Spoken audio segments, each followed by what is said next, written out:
चीनी। जिस दिन स्वरूप की प्राप्ति हो गई, क्या तुम कर्म करना पसंद करोगे? उस दिन व्यक्ति निष्कर्म पर पहुंच जाता है, उसको कर्म दिखाई नहीं देता, फिर तो क्रिया होती है, कर्म नहीं होता। लेकिन अज्ञान के देह के स्तर पर मैं कहूंगा, यदि जीवन को संवारना है तो सबसे पहली चीज आपके हाथ में है कर्म। दूसरी चीज आपके हाथ में है जो सबके पास में है, उसका नाम है भावना। ऐसा कोई व्यक्ति नहीं है जिसके जीवन में भावना ना हो, और यही आपको भक्ति मार्ग पर लेकर जाती है। और तीसरी चीज, मोस्ट इंपॉर्टेंट चीज सबके पास में है, उसका नाम है विचार, जो कम है थोड़ा। यदि आप इमोशनल ज्यादा होंगे तो आपके जीवन का ग्राफ ऐसे ऊपर नीचे होगा, क्योंकि इमोशन कभी भावना एक जैसी रह नहीं सकती। लेकिन यदि भावना को विचार के अधीन किया जाए, भावना विचार के अधीन रहेगी, तो आप पक्का मानिए आपको सफलता जरूर मिलेगी। ये तीन चीजें हैं, मैंने आपके सामने निवेदन की। एक आपके सामने कर्म है, दूसरा आपके सामने भावना है, तीसरा आपके सामने विचार है। इसलिए हमारे बड़े बुजुर्ग बार बार ये कहते रहे, और स्पेशली युवाओं से मैं जरूर कहना चाहूंगा, जीवन कभी भी लक्ष्यहीन नहीं होना चाहिए। आज ये मिल गया तो ये ठीक, वो मिल गया तो वो ठीक, कहीं नहीं पहुंच पाएंगे आप। एक लक्ष्य जरूर बनाइए, फर्म डिटर्मिनेशन होना ही चाहिए।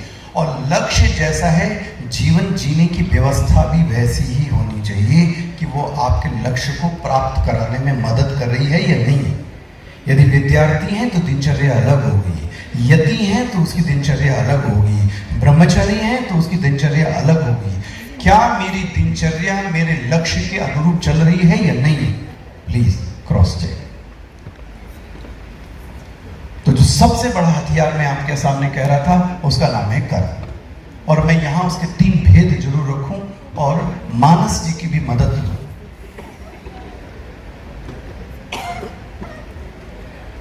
कर्म करते करते व्यक्ति कहीं कुछ सत्संग प्राप्त हो गया तो एक सीढ़ी ऊपर चढ़ता है। तो कर्म के दो विभाग है, सत्कर्म कर लो या दुष्कर्म। सामान्यतः व्यक्ति जो चुनता है वो सत्कर्म को चुनता है। तो कर्म से एक सीढ़ी ऊपर चढ़ गया, उसका नाम क्या हो गया? सत्कर्म। लेकिन एक दोष है, सत्कर्म करने वाले व्यक्ति को अभिमान जरूर आता है, दुष्कर्म करने वाले को नहीं। अच्छे काम करने वाले को ही अभिमान आता है, दान देने वाले को ही अभिमान आता है, माला पहनाने वाले को ही अभिमान आता है, फोटो छपाने वाले को ही अभिमान आता है। और यहां से फिर से जीवन का रास्ता बदल गया है। कर्म से एक सीढ़ी ऊपर चढ़ी, उसका नाम था सत्कर्म।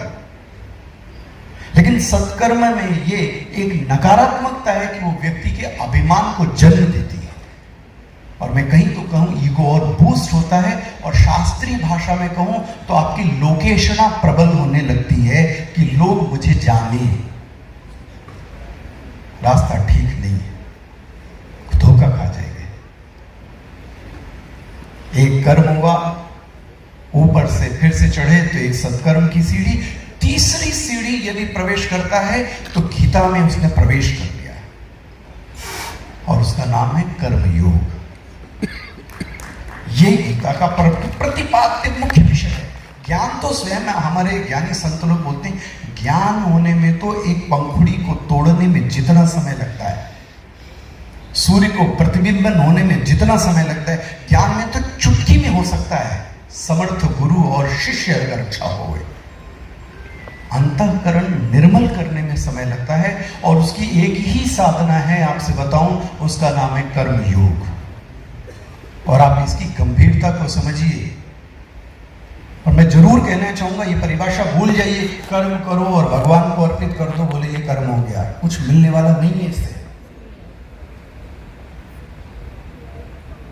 यदि आपके शरीर में कोई रोग है, बुरा मत मानिएगा, फिजिशियन ठीक कर देगा। लेकिन आपको पता है, आज युवा से लेकर 60 साल के व्यक्ति को न्यूरो के रोग ज्यादा हो रहे हैं। कल भी हमारी न्यूरोलॉजी पे बात हो रही थी। हर घर में डिप्रेशन, फ्रस्ट्रेशन, एक ईर्ष्यालु, और फिर वो व्यक्ति न्यूरो के पास में जाता है। न्यूरो मतलब मन के। और आपसे मैं सच बताऊं, न्यूरोलॉजिस्ट की सलाह के अनुसार कह रहा हूं, छिपे रहस्य बता रहा हूं, मन के रोगों का इलाज डॉक्टर के पास नहीं है।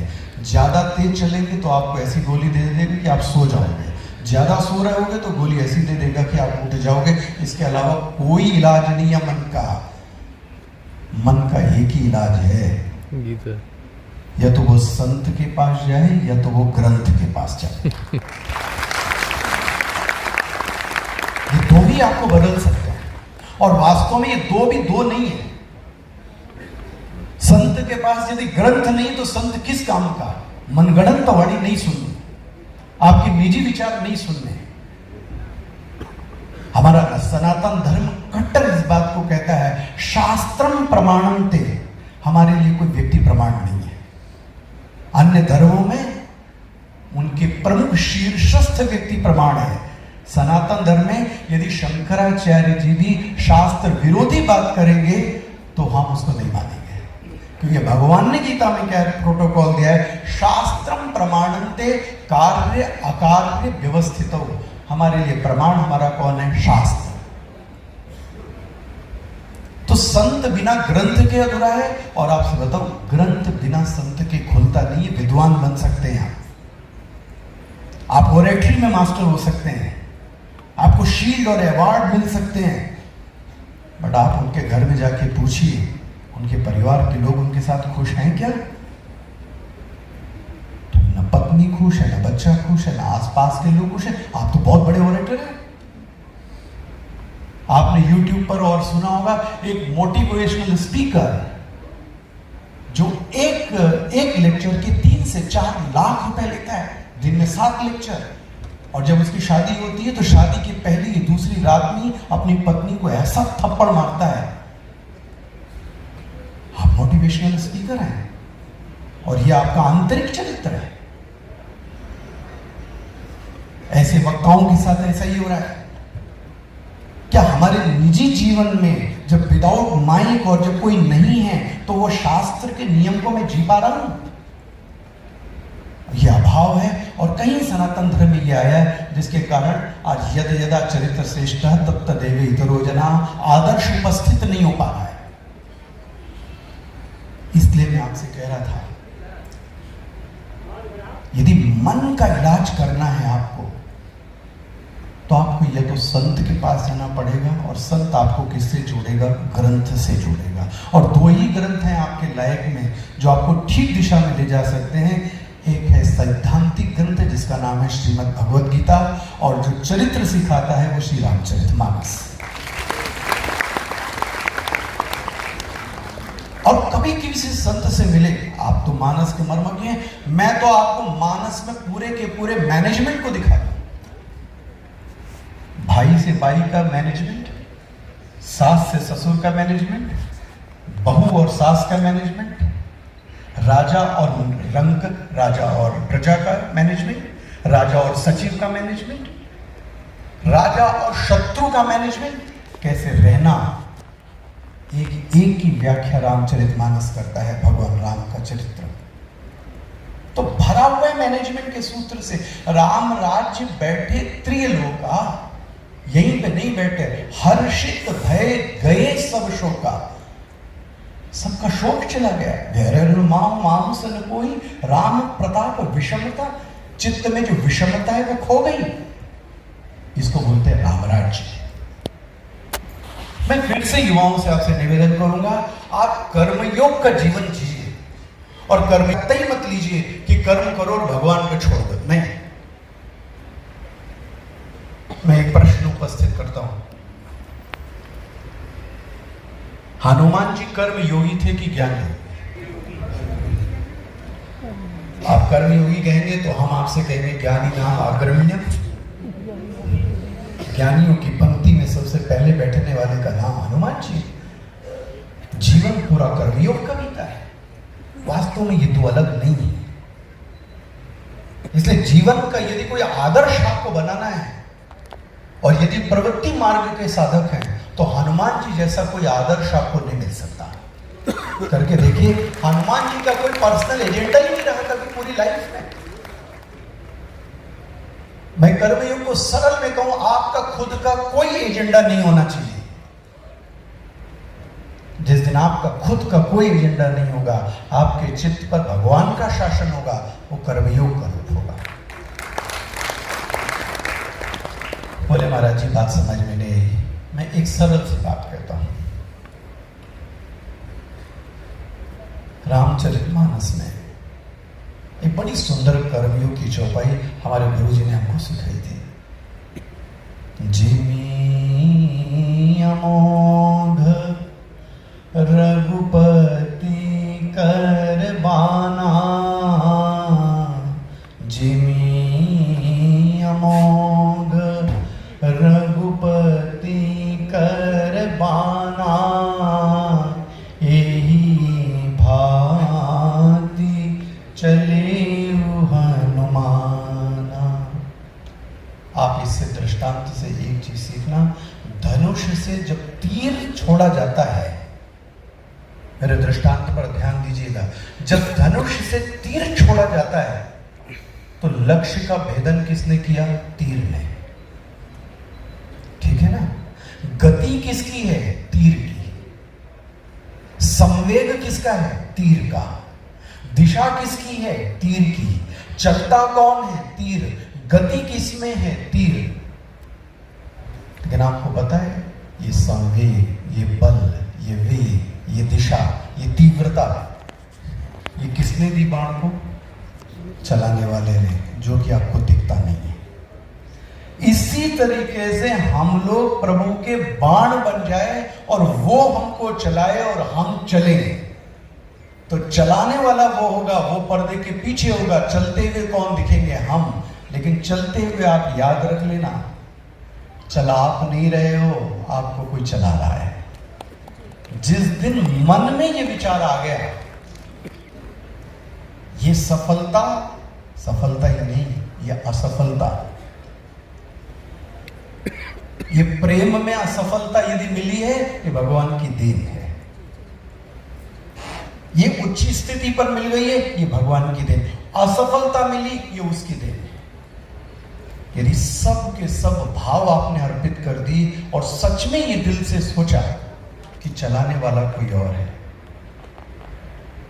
आप सभी पूज्य व्यासपीठ पे बैठते ही हैं और आपने इन सब के विचारों को सुना है। स्वामी जी, मैं तो स्पष्ट कहता हूं, जब व्यक्ति व्यासपीठ पर बैठकर बोलता है तो रट के नहीं बोल सकता, स्क्रीन पे देखकर नहीं बोल सकता, नोट्स बना के नहीं बोल सकता। उस समय तत्काल उसको ये विचार कौन दे रहा है? एक के बाद दूसरा विचार, दूसरे के बाद तीसरा विचार। वो विचार विषय से संबंधित है, उससे संबंधित श्लोक भी आपके मस्तिष्क में आ रहे हैं, उससे संबंधित सत्य भी आ रहे हैं, संतों के वचन भी याद आ रहे हैं। इतने सारे कार्य एक साथ एक सीक्वेंस में चल रहा है।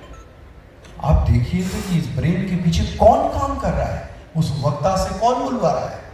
साक्षात हिरण्यगर्भ नहीं है, साक्षात महत्तत्व नहीं है। और मानस में इसको कहा गया उर प्रेरक रघुवंश विभूषण।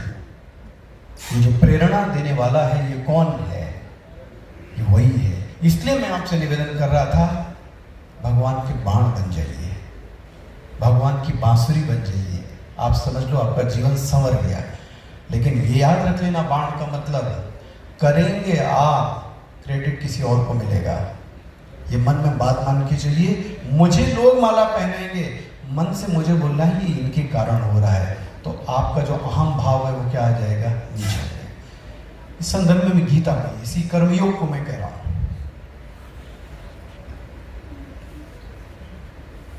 यदि आपको ये विश्वविद्यालय बनाना था और आपको ये हॉस्पिटल शहर में कोई बनाना है, तो आपके पास पैसे हैं, आपके पास जमीन है, इससे काम नहीं चलता। आपको पहले गवर्नमेंट के पास क्या जाना पड़ेगा? NOC का सर्टिफिकेट चाहिए, नो ऑब्जेक्शन सर्टिफिकेट। गवर्नमेंट यदि आपको NOC देती है, आप हॉस्पिटल बना सकते हैं, आप विद्यालय बना सकते हैं। साधकों के लिए कोई काम करने के पहले उस अंतर्यामी से एनओसी का सर्टिफिकेट लो। आप गलत कर ही नहीं सकते। आप उस अंतर्यामी से पूछे ये करूं कि नहीं करूं, आप एनओसी लेके चलो ना आगे। आपसे दुष्कर्म हो ही नहीं सकता। यदि आप एनओसी लेना जानते हैं तो आप कर्मयोग का सिद्धांत का पालन कर रहे हैं। यदि आपको और सरल कह रहा हूं, बहुत ही एकदम सरल बात कह रहा हूं, कर्म करते समय इन 3 बातों पर ध्यान रख लीजिए। बस आखिरी बात, 3 बातों का ध्यान रख लीजिए। जब मैं कर्म कर रहा हूं तो ये किसके लिए कर रहा हूं? For whom I am performing this action. उत्तर मिलेगा भगवान के लिए, ईश्वर की प्रीति के लिए कर रहा हूं। पहला, किसकी प्रेरणा से कर रहे हो? मन की, वासना की, बुद्धि की? बोले नहीं, अंतर्यामी की प्रेरणा हो रही है। किसकी प्रीति के लिए? ईश्वर की प्रीति के लिए कर रहा हूं। किसकी प्रेरणा से कर रहे हो? ईश्वर की प्रेरणा से कर रहा हूं। एंड द लास्ट, किसकी शक्ति से कर रहे हो? बोले उस ईश्वर की शक्ति से कर रहा हूं। आप पक्का मानिए ये कर्मयोग हो गया। ये 3 चीजों को आपको याद रखना है। किसकी प्रीति, किसकी प्रेरणा, किसकी शक्ति। हर कार्य में इसको इन्वॉल्व कीजिए। आपसे बताऊं, आपसे कोई कार्य गलत नहीं हो सकता। यदि आपको मन पवित्र, मन शुद्ध, मन तेजस्वी, मन प्रसन्न रखना है, उसका उपाय मन की शुद्धि, अंतःकरण की शुद्धि। वो बिना कर्मयोग और सरल भाषा में मैं कहूं बिना सेवा के हो नहीं सकती। इसलिए भगवान गीता में बोलते हैं तद्विधि प्रणिपातेन परिपरिष्टेन सेवया। उपनिषद में आचार्य 12 साल तक उपदेश नहीं देता। सनातन धर्म में संन्यास की स्थिति 12 से 14 वर्ष के बाद में आती है। पहले वो गुरु सेवा करवाता है, सेवा से आपका अंतःकरण शुद्ध होता है। हमको शॉर्टकट चाहिए, आज ही गए कल संन्यास मिल जाए, कल मठाधीश बन जाए। आपका रास्ता ठीक नहीं है, अंतःकरण शुद्ध नहीं हुआ है। इसलिए यदि गृहस्थ जीवन में भी आप कर रहे हो तो वो जो गृहस्थ धर्म का पालन है वो आपके चित्त को शुद्ध करना चाहिए। इसीलिए मानस कहती है धर्म ते विरति। धर्म मतलब आपका स्वधर्म। और यदि कोई इसका पालन करेगा उसके जीवन में वैराग्य की निष्पत्ति होएगी। और जिस दिन अंतःकरण शुद्ध होगा वो ज्ञान उसके चित्त में, वो आत्मज्ञान उसके चित्त में जरूर प्रवेश करेगा। आपने मुझे धैर्यपूर्वक सुना, उसके लिए बहुत बहुत धन्यवाद। आपने मुझे मध्य प्रदेश की भूमि, महाकाल की भूमि से आमंत्रित किया, मैं आपको विशेष रूप से धन्यवाद देता हूँ।